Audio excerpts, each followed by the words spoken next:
할렐루야, 여러분을 사랑하고 축복합니다. 말씀을 나누기 전에 잠시 기도하도록 하겠습니다.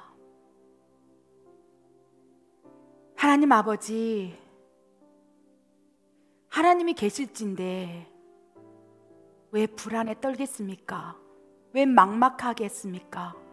아버지, 그러나 내 미래가 어떻게 될지 모르기에 막막할 때마다 하나님께서 원하지 않는 행동을 합니다. 하나님 기뻐하지 않는 행동을 하게 됩니다. 아버지요, 우리 마음을 붙잡아 주시옵소서. 그리하여 눈에 보이지 않는 미래가, 내 현실이 불안할지라도 오직 하나님이 기뻐하시는 그 일만을 행할 수 있도록 말씀을 통하여 우리를 가르쳐 주시옵소서. 아버지, 부족한 종에게 말씀 허락하여 주시옵소서. 그리하여 이 말씀을 누군가 미래가 불안하고 답답하여 그 막막한 속에서 하나님이 원하지 않는 일을 행하는 누군가가 있다면 이 말씀을 붙잡고 다시 일어설 수 있도록 위로하여 주시옵소서. 부족한 종에게 말씀을 허락하여 주시옵소서. 하나님 감사합니다. 이 모든 말씀 우리 주 예수 그리스도 이름으로 감사하며 기도드립니다. 아멘. 오늘 설교 제목은 미래가 불안하고 막막할 때 해야 할 것과 하지 말아야 될 것에 대해서 오늘 말씀을 한번 나누길 원합니다. 오늘 이 설교 말씀을 주제로 선정한 이유는요, 몇 분께서 제게 이런 상담을 해오셨어요. 목사님, 너무 불안해요. 막막해요. 내가 어떻게 해야 될지 모르겠어요. 하나님께 기도해도 응답이 없어서 내가 이러한 일을 했는데 그 다음부터 영적으로 눌려서 목사님, 내가 죽을 것 같아요. 내가 한 일이 과연 하나님이 기뻐하지 않는 일이었나요? 어떤 분이 그런 상담을 해오셨어요. 그래서 부족하고 연약하지만 제가 그분께 분별을 해드렸습니다. 그러면서 우리가 막막하고 불안하고 초조할 때 어떤 것은 해야 되고 어떤 것은 하지 말아야 될지 미리 우리가 알고 있어야 되겠구나. 그리하여 내가 어쩌면 그런 상황에 처했을 때 이 말씀을 근거로 우리가 인식해야 되겠구나 라고 말씀을 준비해 보았습니다. 그래서 우리가 미래가 현실이 또 상황과 환경이 불안하고 막막할 때 어떻게 해야 되는지 이 말씀을 나누길 원해요. 가장 먼저 여러분, 지금 미래가 불안하고 막막하십니까? 어떠십니까? 여러분, 지금 상황이 어떻습니까? 미래가 아닐지라도 지금 현실이 막막하고 불안하십니까? 그러면 여러분, 지금 말씀드리고자 하는 영적인 현상들이 일어날 거예요. 이 7가지 현상 가운데 분명히 여러분이 증세가 나타날 거예요. 그럼 내가 지금 불안해하고 있구나, 내가 막막해하고 있구나 라고 깨달을 수 있다는 거예요. 그렇다면 내가 지금 이 영적 현상이 드러날진데, 그러면 내가 지금 이런 상황에 있을진데 하지 말아야 될 것과 해야 될 것을 먼저 염두에 둔다면 그런 상황 속에서 우리가 대처할 수 있다는 것입니다. 가장 먼저 미래가 불안하고 막막하고 현실이 지금 깝깝할 때 나타나는 영적 현상에 대해서 우리가 읽어보기를 원합니다. 읽겠습니다. 두려움과 불안함에 휩싸임, 비방, 정죄 등 사람의 말에 휩싸임, 자포자기하게 됨, 변명하고 무리수를 두게 됨, 경험을 더 신뢰하게 됨, 하나님보다 사람을 더욱 의지함, 하나님의 말씀에 불순종하게 됨. 여러분, 지금 현실이 깝깝하십니까? 그리하여 지금 처하고 있는 현실이 깝깝하니까 미래는 막막하고 불안해하고 있습니까? 현실이 지금 만족하고 행복하다면 미래가 그렇게 불안하지 않을 거예요. 근데 내 현실이 지금 너무 막막하고 깝깝하고 답답하고 돌파가 안 되고 장벽이 있고 그러면 미래는 당연히 불안할 수밖에 없어요. 이럴 때 나타나는 현상, 우리 말씀 읽은 대로 두려움과 불안함에 휩쓸리게 돼요. 여러분, 어떻습니까? 지금 막 불안하십니까? 두려움이 있습니까? 그리고 이제 그럴 때 나타나는 현상이 뭐냐? 사람들의 말에 귀를 쫑긋 세우게 되는 거예요. 사람들의 말 한마디에 탁 비방하거나 정죄하거나. 왜 그렇습니까? 지금 현실이 답답하기 때문에 나도 답답해 죽겠는데 다른 사람 눈에도 그 답답함이 보일 것입니다. 그러니까 탁 자기를 향하여 비방하고 판단하는 말이 딱 들어오면 마음이 팍 상하게 되는 거예요. 내가 깝깝해 죽겠는데 그 깝깝함 상황 속에서 내 감정에 막 휘발유를 붓는 거죠. 그래서 막 더 두렵고 불안하고 영적인 상태가 이제 안 좋아지기 시작한다는 것입니다. 그러면서 결국 자포자기하기도 되고 또 변명하고 무리수를 두게 된다는 거예요. 여러 가지 제가 지금 기록해 놓은 7가지 현상들이 이 미래가 막막하고 불안하고 현실이 깝깝할 때 나타나는 감정적 현상이라는 거예요. 그러면서 하나님보다 사람을 더 의지하게 된다는 거예요. 내가 지금 믿는 크리스찬인데도 불구하고 내 상황이 돌파가 일어나지 않으니까 사람을 의지하고 환경을 보고 무너지고 이런 계속 선순환 속에서 더 불안하고 더 초조하고 이런 상황이 있을 수 있다는 거예요. 그리하여 종국에 하나님께서 말씀하시고 인도하심에도 불구하고 그 말씀을 믿지 못하고 결국 불순종하게 된다는 것입니다. 여러분, 이러한 현상이 있습니까? 우리 모두가 이런 현상에 노출될 가망성이 많아요. 지금은 현재 답답하지 않고 평안하고 다 좋은 것까지 느껴지지만 내일 어떤 일이 일어날지 어떻게 합니까? 내일 상황은 모른다는 거예요. 그렇기 때문에 앞으로 이런 상황이 일어날 때 나에게도 이런 영적인 현상들이 일어날 수 있겠구나라고 염두에 두시라는 거예요. 그런데 이러한 영적인 공격, 그다음 불안함, 초조함, 미래가 답답하여서 나타나는 이런 현상이 일어날 때 해야 될 것과 말아야 될 것이 있다는 거예요. 우리 성경의 인물을 통해서 이런 상황이 있을 때 절대 하지 말아야 할 것을 했던 인물, 그리하여 결국은 하나님께 어떻게 다루심을 받았는지 우리 사울 왕의 사례를 한번 먼저 살펴보기를 원합니다. 사무엘상 13장 8절 12절 읽겠습니다. 사울은 사무엘이 정한 기한대로 이레 동안을 기다렸으나 사무엘이 길갈로 오지 아니하매 백성이 사울에게서 흩어지는지라. 사울이 이르되 번제와 화목제물을 이리로 가져오라 하여 번제를 드렸더니 번제 드리기를 마치자 사무엘이 온지라. 사울이 나가 맞으며 문안하매 사무엘이 이르되 왕이 행하신 것이 무엇이냐 하니 사울이 이르되 백성은 내게서 흩어지고 당신은 정한 날 안에 오지 아니하고 블레셋 사람은 민막새에 모였음을 내가 보았으므로 이에 내가 이르기를 블레셋 사람들이 나를 치러 길갈로 내려오겠거늘 내가 여호와께 은혜를 간구하지 못하였다 하고 부득이하여 번제를 드렸나이다 하니라. 아멘. 이 사무엘상 13장의 배경을 보면요, 지금 사울 왕이 이제 전투를 하기 위해서 대치 중에 있는 거예요. 그 블레셋 사람들이 저곳에 있으면서 이제 치고 들어오려고 하는 거예요. 그런데 그 상황이 어떤 상황이냐, 사무엘 선지자가 7일 동안 기다리라고 그랬어요. 내가 어디 갔다 올 테니까 기다려라. 그리고 내가 와서 번제를 드릴 것이다. 아무것도 염려하지 마라. 근심하지 마라. 하나님께서 너희와 함께 하리라.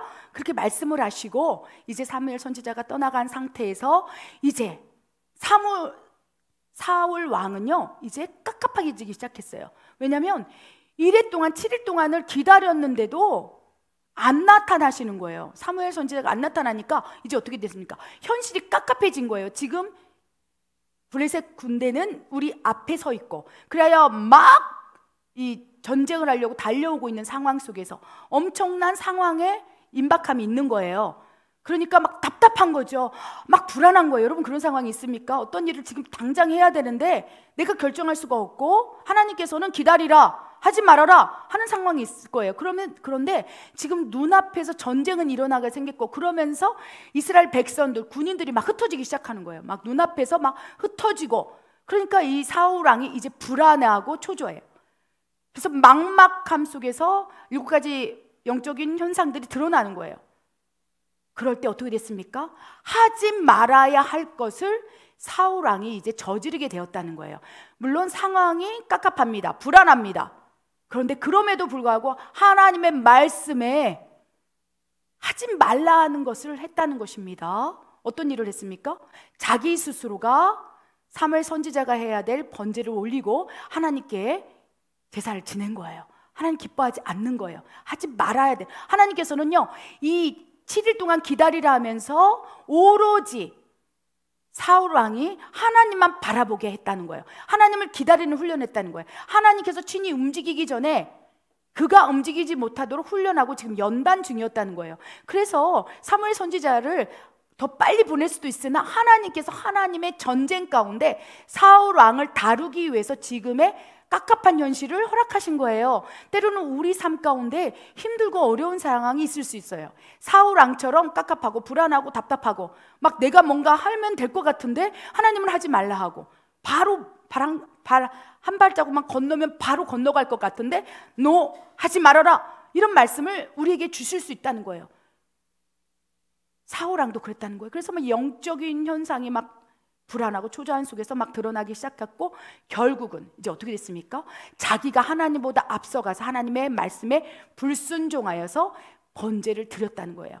결국 이 하지 말아야 될 것을 행하게 되므로 사울 왕은요 하나님께 버림받았다는 거예요. 여러분, 때로는요 하나님께서요 현실을 깝깝하게 만들기도 하신다는 것을 기억하시기 바랍니다.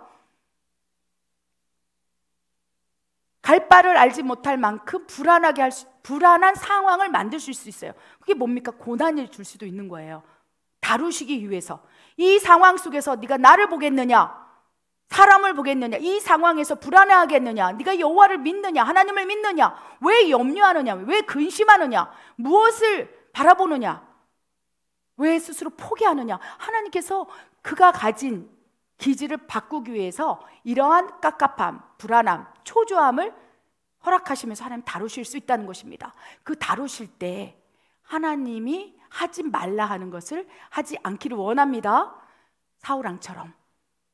그렇다면 현실이 깝깝하고 답답하고 불안하고 이런 상황이 뭐 사울 왕에게만 있겠습니까? 우리에게도 있고 또 다윗에게도 있었다는 거예요. 근데 다윗은요 하지 말아야 할 것을 하지 않고 해야 할 것을 함으로 놀라운 축복을 받았다는 것입니다. 하나님께서 때로는 기억하시기 바랍니다. 고난을 통해서 우리를 다루시는 여정 가운데 있다는 거예요. 사울 왕은 이러한 깝깝하고 답답하고 어려운 상황 속에 어떻게 행했는지 우리 다윗을 보기를 원합니다. 우리 사무엘상 17장 45절 47절 읽겠습니다. 다윗이 블레셋 사람에게 이르되 너는 칼과 창과 단창으로 내게 나아오거니와 나는 만군의 여호와의 이름 곧 내가 모욕하는 이스라엘 군대의 하나님의 이름으로 내게 나아가노라. 오늘 여호와께서 너를 내 손에 넘기시리니 내가 너를 쳐서 내 목을 베고 블레셋 군대의 시체를 오늘 공중의 새와 땅의 들짐승에게 주어 온 땅으로 이스라엘의 하나님이 계신 줄 알게 하겠고 또 여호와 구원하심이 칼과 창에 있지 아니함을 이 무리에게 알게 하리라. 전쟁은 여호와께 속한 것인즉 그가 너희를 우리 손에 넘기시리라. 아멘. 이 사무엘상 17장의 배경도 사무엘상 13장의 사울 왕의 배경하고 똑같아요. 전시 상황인 거예요. 그런데 다윗은 사울 왕과 다른 행동을 보입니다. 얼마나 깝깝합니까? 지금 골리앗이 다윗 앞에서 조롱하고 있어요.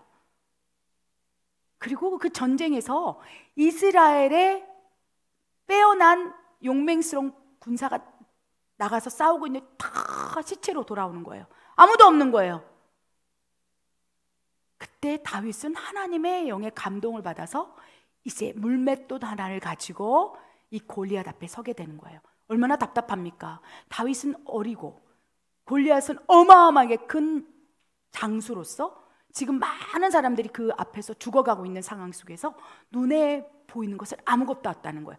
답답하고 미래도 보이지 않아요. 결국 그 미래가 다른 사람 눈에 그 미래는요 다윗이 죽는 거예요. 아, 골리앗 앞에 어떻게 죽을까? 왜? 계속 앞에 있는 사람들이 다 골리앗 앞에서 그렇게 죽어가니까 어린 다윗도 그렇게 죽는다라는 생각을 가지고 야 다윗아 네가 미쳤구나. 네가 왜 저기 나가니? 그리고 조롱하고 판단하고 비방하고 그럴 때 영적으로 눌려버릴 수 있는 거예요. 답답할 수 있는 거예요. 다윗도 마치 사울 왕처럼 자포자기할 수도 있고 그런 상황 속에서 이제 다윗은 하나님을 의지함으로 나아간다는 거예요. 어떻게 했습니까? 블레셋 앞에 딱 나가서 이제 하나님이 기뻐하시는 것을 행하기 시작한다는 거예요. 하나님께서는요 현실이 깝깝하냐, 미래가 불안하냐, 답답하냐, 무엇을 먹을까 마실까 입을까 염려하고 있느냐, 한 발짝도 내디딜 수 없는 불안함에 있느냐, 그럴 때 하나님을 신뢰하라는 거예요. 다윗은요 하나님을 신뢰했어요. 그래서 두렵고 떨림, 이 막막함이 있었지만 그 전쟁 현장으로 들어가 버린 거예요. 아멘. 그래 들어가서 하나님을 의지함으로 나아가기 시작하는 거예요. 그런데 이 미래가 답답하고 불안할 때 다윗의 행동을 통해서 우리가 극복하는 방법을 배워야 되겠다는 것입니다. 우리가 지금 뭐 사울왕처럼 다윗처럼 어떤 대상과 전쟁을 하는 게 아니지 않습니까? 사람과 대상이 아니라 결국 이 전쟁은 영적 전쟁이에요. 불안하고 초조하고 답답하고 죽고 싶고 자살하고 싶고 다 포기하고 싶고 내려놓고 싶고 막 사람들의 말에 판단해서 나 같은 것은 죽어야 돼, 이런 영적인 현상들, 눌림이 있을 때 결국 골리앗이 보이지 않는 사단의 영향력을 가지고 막 미치고 있을 때 어떻게 해야 될 것이냐, 사울왕처럼 그냥 포기하고 하나님을 신뢰하지 않고 갈 것이냐, 다윗처럼 불현듯 일어나서 싸울 것이냐, 이거의 기로가 정해져 있다는 것입니다. 다윗왕은 어떻게 했습니까? 그렇게 골리앗이 불안함, 초조함 막 이런 걸 눌러대는 거예요. 막 환경을 가지고 눌러대고 상황을 눌러대고 막 조롱하고 너 같은 것은 살 가치가 없어 영적으로 눌려댈 때 다윗은 불현듯 일어나서 뭐라고 얘기합니까? 너는 칼과 창과 단창으로 내 앞에 나오지만, 이건 보이는 전쟁을 얘기하는 게 아니에요. 초조함, 답답함, 영적으로 막 눌리고 있을 때, 불안할 때, 깝깝할 때, 내 환경이 돌파가 안 일어날 때, 여러분이 구하고 있는 기도 제목이 응답되지 않았을 때, 이럴 때를 얘기하는 거, 전반적인 우리 상황을 얘기하는 거, 깝깝한 상황, 불안, 초조한 상황이 있을 때, 그렇죠. 너는 칼과 창과 단창으로 나에게 나가오지만, 나를 불안에 떨게 하지만, 나를 눌러서 죽이려고 작정해서 달려오지만, 그게 환경일 수 있고 사람일 수 있고 여러 가지 다양한 조건일 수 있어요. 이렇게 나를 누르고 있지만 나는 만군의 여호와의 이름, 네가 모욕하는 이스라엘 하나님의 이름으로 내가 너에게 나아간다. 이게 뭡니까?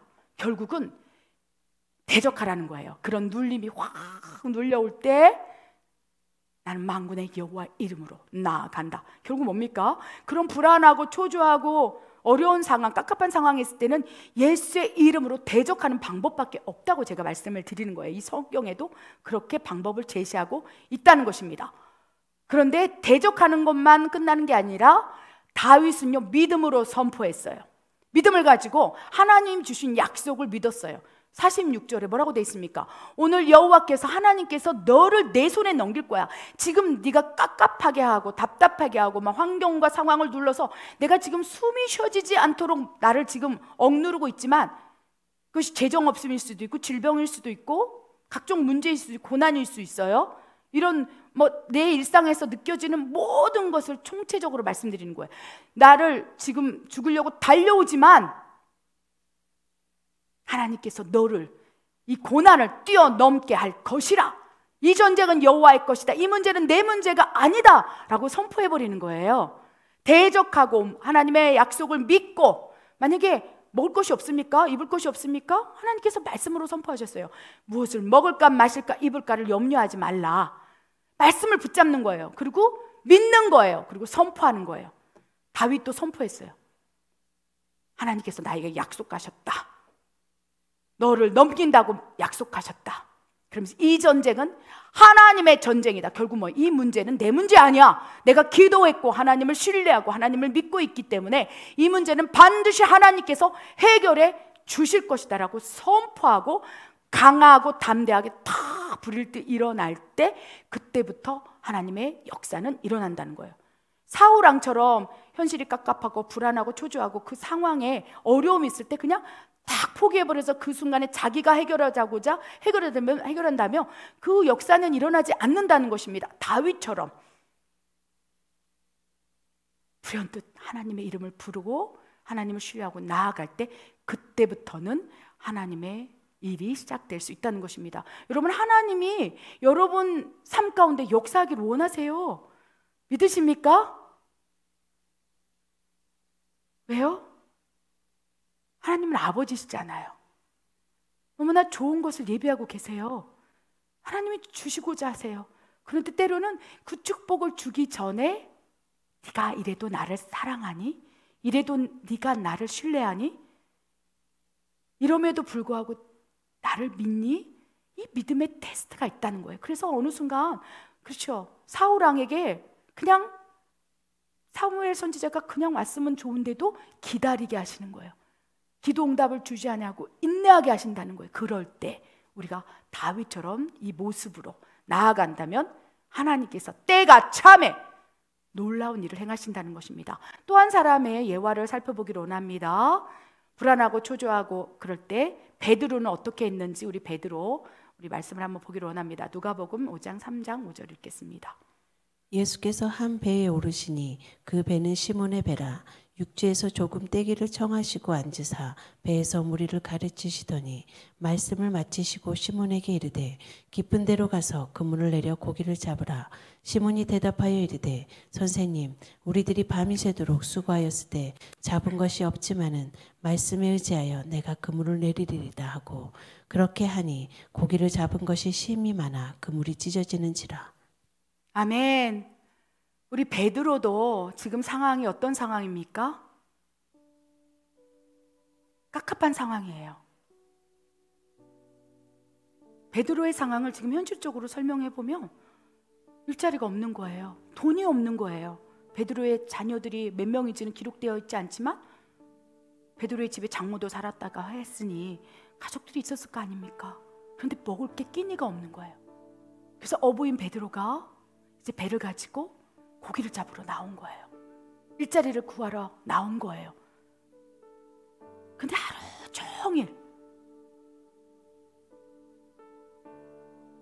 이 그물을 던지고 그물을 끌어올리고 했는데도 고기 한 마리를 잡지 못한 거예요.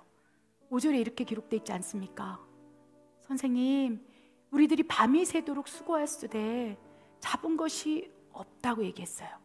밤새도록 어제도 그제도 계속 내가 이 상황 속에서 깝깝하고 답답하여서 뛰쳐나올 수밖에 없어서 내가 이 밤에도 꼬박 새서 내가 고기를 잡았는데 일자리를 구했는데 돈을 구했는데 내가 아무것도 구할 수 없었어요. 얼마나 답답하겠습니까? 얼마나 불안하겠습니까? 돌아서서 집에 가면 베드로의 자녀들이 아빠 오늘 고기 안 잡아왔어. 배고파. 밥 줘. 얼마나 답답하겠습니까? 가장으로서. 그런데 하나님께서 그렇게 답답하고 불안하고 초조한 그 상황에 있는 그 베드로를 찾아가신 거예요. 때로는요, 답답하고 깝깝하고 고난 있고 힘들고 어려운 사람에게 찾아갈 수 있다는 거예요. 저는 이것이 은혜라고 믿습니다. 구약부터 신약, 지금 우리까지 하나님의 성품을 이렇게 살펴보면요, 하나님 항상 힘든 사람에게 찾아갔어요. 탕자에게 찾아갔어요. 고난 속에 있는 사람에게 찾아갔어요. 어려움 속에 있는 사람에게 찾아갔어요. 베드로처럼 먹을 게 없어서 밤새도록 고기를 잡았는데도 먹을 게 하나도 구하지 못해서 낭망하고 실족하고 무너져 있는 사람에게 찾아갔어요. 왜요? 풍요롭다고 생각하고 다 가지고 있다고 생각하면 찾아가도 문을 안 열어주니까. 난 예수님 없어도 돼요.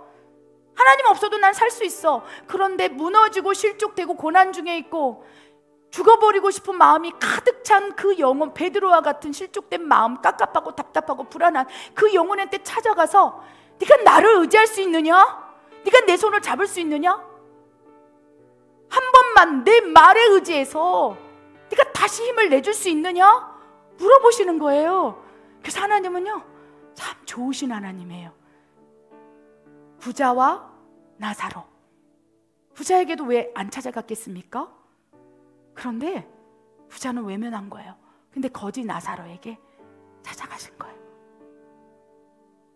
여러분, 지금 여러분의 상황이 깝깝합니까? 어렵습니까? 힘이 듭니까? 미래가 안 보입니까? 절호의 찬스고 하나님께서 지금 나에게 찾아오겠구나. 그럴 때 다윗처럼 불안하고 답답할 때 다윗처럼 행동하라는 거예요.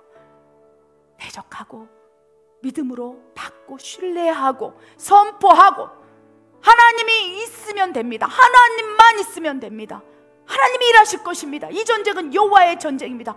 믿지 않는 사람에게 요구하는 게 아니에요. 믿는 자들이여, 내 딸아, 네가 나를 믿고 있지 않느냐? 내 아들아, 네가 나를 의지하고 있지 않느냐? 그러나 왜 현실이 깝깝하고 불안할 때 왜 무너져 내리느냐? 라고 말씀하시는 거예요. 그러면서 손을 쫙 펼치시면서 내 손을 잡으라. 깊은 데로 가라. 고기를 잡으라. 가서 그물을 내리라. 그럴 때요, 깝깝하고 답답하고 눈에 안 보이니까 핑계 대는 거예요. 변명하는 거예요. 사울 왕처럼 내가 기다리다 지쳐서 하나님이 안 오실 것 같아서 내가 그냥 행동했어요. 이게 아니라 베드로처럼, 다윗처럼 내가 밤새도록 내가 최선을 다했지만은, 그래도 하나도 내가 고기를 잡은 것이 없지만은 내가 하나님의 말씀에 순종함으로 그렇게 해보겠습니다. 답답한 건 여전하지만 하나님이 그리하라 하시니, 하나님 내 손을 잡으라 하시니, 하나님께서 내 말을 믿으라 하시니, 내가 너와 함께 하리라 하시니, 내가 너를 도와주리라 하시니, 너를 치유하리라 하시니, 내가 그 말에 의지하여 지금 답답하고 불안하고 초조할지라도 내가 주님의 손을 잡고 나아가겠습니다.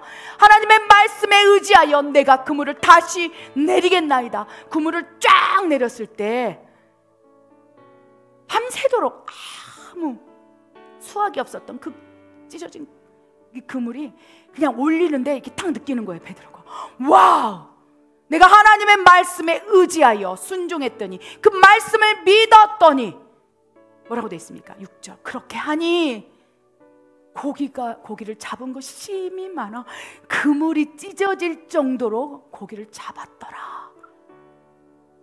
하나님께서는 때로는 우리의 상황을 어렵게도 하세요. 하나님은 사랑하니까 깝깝하게 하세요. 그런데 그 깝깝하고 불안하고 초조하고 어렵고 무너질 때 그 시선이 다윗처럼, 베드로처럼 하나님을 향하여, 하나님 말씀, 나에게 주신 약속이 있다면 그 약속을 딱 잡는 거예요.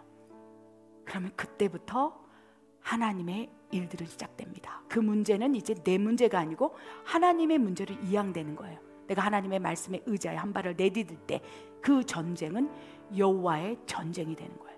하나님이 해결해 주셔야만 하는 문제가 되는 거예요. 내가 하나님을 의지하고 나아갑니다. 깝깝하지만 주님 도와주신다 하시니 그렇게 하겠습니다. 순종해 보겠습니다. 할 때 그 다음부터는 하나님이 움직이기 시작해요. 이것이 하나님의 일하심이라는 거예요. 우리는 하나님의 일하심에 대해서 너무 상식적으로 생각해요. 모든 것이 잘 될 때, 평안할 때 하나님 일하신다고 생각해요. 아니에요. 하나님 기다리셔요. 내 딸이 가장 인생이 바닥으로 칠 때, 죽을 것 같을 때, 마귀가 우는 사자처럼 달려들어서 죽인다고 막 설칠 때, 그래야 내 인생이 만신창이가 됐을 때, 아무것도 남아있지 않을 때, 그래야 아무것도 남아있지 않는 내 모습을 바라보면서 그동안 사랑했던 모든 사람이 떠나갈 때, 내가 죽어버려야 되겠다라고 낙심할 때, 그때 언제? 현실이 깝깝하고 불안하고 초조해서 죽을 것 같을 때 찾아오셔서 내가 이 전쟁을 내가 행하리라, 내가 대신 싸워주리라. 그때부터 하나님은 역사하시기 시작한다는 거예요. 하나님의 일하심에 대해서 우리가 고정관념을 바꾸길 원합니다. 아멘.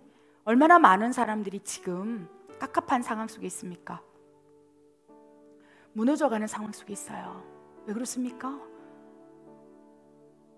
경제, 문화, 정치 모든 것이 지금 너무 혼란해요. 사실 물가는 하늘을 치솟고 있고 도저히 내가 예전에 사는 방식으로 살아갈 수 없는 지경에 이르고 있어요. 앞으로 어떻게 될지 몰라요.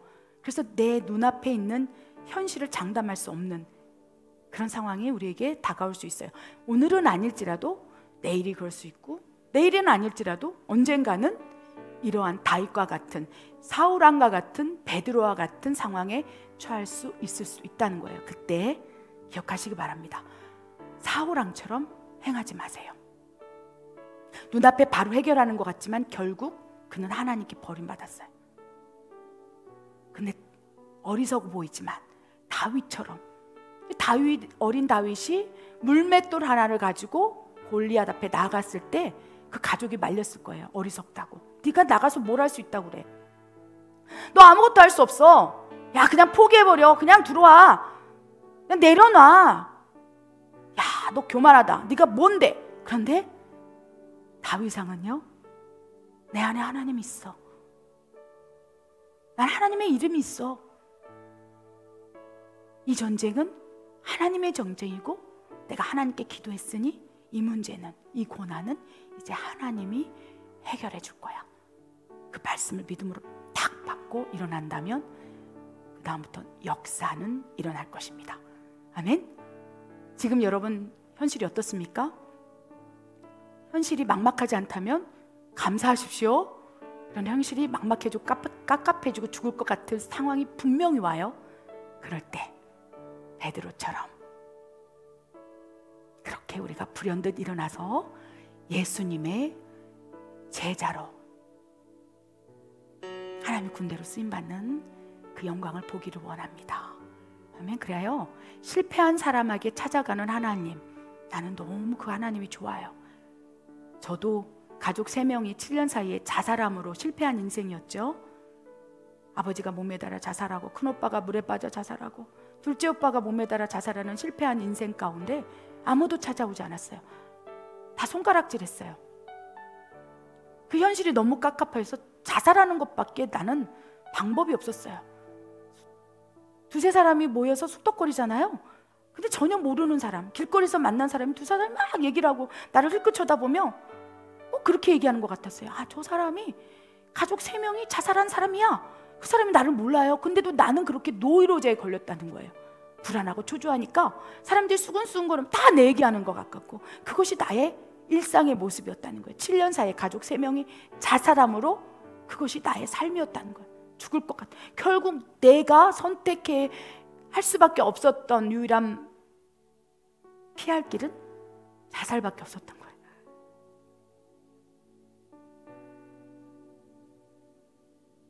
그래서 인터넷에서 고통 없이 죽는 방법, 어떻게 하면 쉽게 죽지?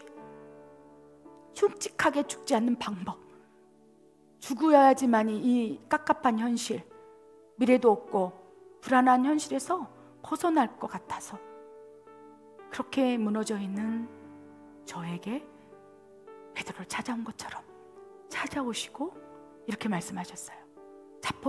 자포자기하고 있는 저에게, 사랑하는 내 딸아, 내가 너를 포기하지 않는데 왜 너는 스스로를 포기하려 하느냐? 내가 너를 사랑함이라. 그 손을 잡았어요. 그리고 지금의 모습으로 하나님께서 새롭게 디자인했어요. 그래서 지금은요, 가족이 7년 사이에 줄줄이 자살했던 그 깝깝함, 답답함, 죽을 것 같은 그것이 오히려 나의 은사가 되어서 자살하려고 하는 사람들, 가족이 자살해 남겨진 유가족들을 돕는 그러한 사명을 받게 되었다는 거예요. 그래서 과거에 답답하고 불안하고 초조했던 그 모든 고난은 하나님을 증거할 수 있는, 영혼들을 살릴 수 있는 놀라운 통로도 될 수 있다는 거예요. 그래서 여러분, 모든 것을 갖다가 하나님을 바라보는 시각으로 바꿨으면 좋겠어요. 지금은 죽을 것 같을지라도 언젠간 하나님 이 죽을 것 같은 것도 간증으로 쓰리라. 저처럼요. 그래서 지금 너무 행복합니다. 아멘. 그래서 깝깝하고 답답한 사람들을 더 많이 이해하게 되었어요. 여러분, 이 설교를 함께 듣고 있는 여러분 가운데 혹시 그런 마음이 있습니까? 하나님의 말씀 의지하여서 내가 너를 쓸 거야, 내가 너와 함께 할 거야, 내가 너를 도울 거야, 이 음성을 붙잡기 바랍니다. 기도하겠습니다. 하나님 아버지, 감사합니다. 어찌할 뻔했습니까? 현실이 깝깝하고 불안하고 초조하여 죽음을 떠올렸던 그때, 자포자기하고 싶었던 그때, 불안하고 초조함에 떨었던 그때, 영적으로 눌려 막다른 선택을 하려고 했던 그때 하나님이 찾아오시지 않았다면 어떻게 되었을까요? 그것이 은혜입니다. 아버지, 지금 그러한 환경 속에 있는 하나님 딸이 있습니까? 그러한 현실 속에서 울고 있는 아들이 있습니까? 베드로처럼 지금 그에게 찾아가 주시옵소서. 그래야 손을 내밀어 주시옵소서. 붙잡아 주시옵소서. 그 손을 붙잡고 다시 일어서도록 주님 역사해 주시옵소서. 그래야 저 하나님을 신뢰합니다. 하나님 감사합니다. 이 모든 말씀 우리 주 예수 그리스도 이름으로 감사하며 기도드립니다. 아멘.